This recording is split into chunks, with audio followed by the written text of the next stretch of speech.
Procedure to be followed by a magistrate while recording of confession. ஒருத்தர் ஒப்புதல் வாக்குமூலம் கொடுக்கும் பொழுது என்னென்ன ப்ரொசீஜர் எல்லாம் ஒரு மேஜிஸ்ட்ரேட் ஃபாலோ பண்ணணும் அப்படின்றது தான் சிஆர்பிசியில் செக்ஷன் 164 சொல்லியிருக்காங்க. இந்த ஒப்புதல் வாக்குமூலம் யாருடைய வற்புறுத்தலும் இல்லாமல் தானாக முன்வந்து தன்னுடைய சம்மதத்துடன் ஒருத்தர் நான் தான் தப்பு பண்ணன்னு ஒத்துக்கணும்.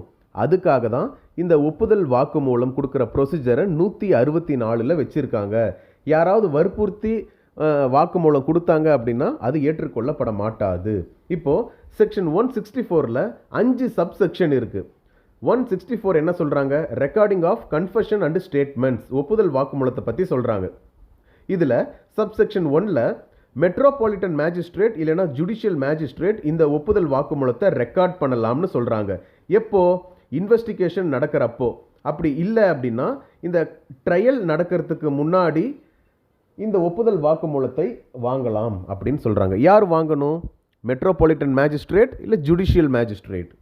செக்ஷன் 164 சப்செக்ஷன் 2 என்ன சொல்கிறாங்கன்னா, இந்த மேஜிஸ்ட்ரேட் யார் கன்ஃபெஷன் கொடுக்க போகிறாரோ அவர்கிட்ட நீங்கள் கன்ஃபெஷன் கொடுக்கணும்னு, ஒப்புதல் வாக்குமூலம் கொடுக்கணும்னு அவசியம் கிடையாது. நீங்கள் கொடுக்கக்கூடிய ஒப்புதல் வாக்குமூலம் உங்களுக்கு எதிராக பயன்படுத்தப்படும்.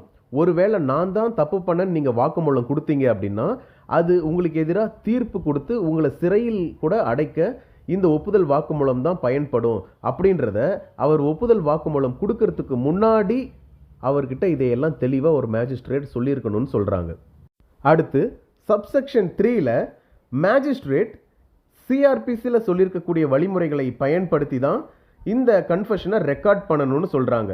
ரெக்கார்ட் பண்ணி முடிச்சதுக்கப்புறம் இந்த சிஆர்பிசி ப்ரொவிஷன்ஸை எல்லாம் ஒபே பண்ணியிருக்கிற மாதிரி ரெக்கார்ட் பண்ணணும்.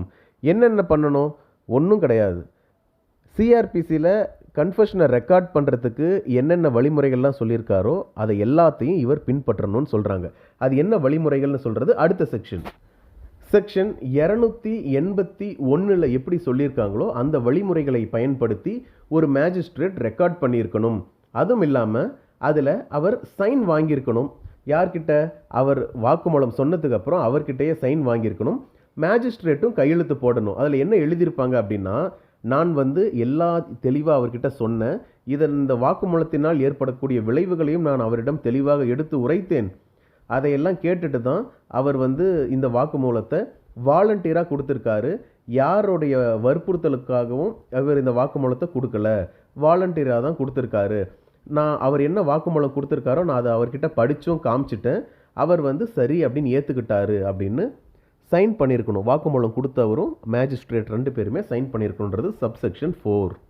சப்செக்ஷன் 5 என்னென்னா, இந்த மேஜிஸ்ட்ரேட் யார் கேஸ் நடத்துகிறாங்களோ அந்த கோர்ட்டுக்கு இந்த கன்ஃபெஷனை ஒப்படைச்சிருவார்.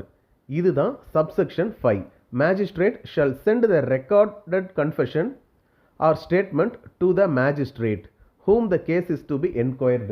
யாரால் இந்த கேஸ் என்கொயரி பண்ணப்படுதோ, விசாரணை பண்ணப்படுதோ அந்த நீதிமன்றத்துக்கு, அந்த ஜட்ஜுக்கு அனுப்பிடுவார் இந்த மேஜிஸ்ட்ரேட். சரியாப்பா? இதுக்கு லேண்ட்மார்க் ஜட்ஜ்மெண்ட் என்னென்னா அக்னு நகேஷியா வெர்சஸ் ஸ்டேட் ஆஃப் பீகார் 1966. இதில் என்ன சொல்கிறாங்கன்னா, ஒருத்தர் மர்டர் பண்ணியிருப்பார், அவர் கன்ஃபெஷன் கொடுக்க வந்திருப்பார். அப்போது சுப்ரீம் கோர்ட் என்ன சொல்கிறாங்க அப்படின்னா, ஒருத்தர் வாக்குமூலம் கொடுக்க வர்றார் அப்படின்னா செக்ஷன் 164 மேண்டட்ரியாக ஃபாலோ பண்ணியிருக்கணும். வாலண்டியராக தான் இந்த கன்ஃபெஷன் அவர் கொடுத்துருக்கணும்.